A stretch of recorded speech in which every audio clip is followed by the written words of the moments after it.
Hello everyone, welcome to a new video. My name is Ramsri and in this video we are going to discuss about my solo bootstrapped app question and how I went about making 100k USD in total revenue over the last 5 years with it.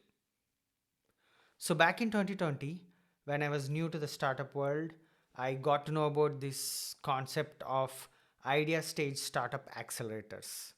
So what that essentially means is that up until then, I believed that to approach startup accelerators or to get VC funding, you need to have a validated idea and have a prototype built.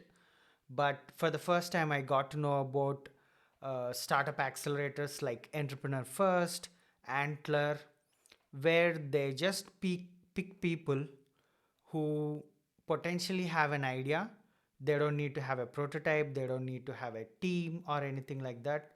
So they are called as idea stage or even pre-idea stage startup accelerators. So essentially you need to be passionate and skilled about something, and that's all they need. So they bring together a cohort of people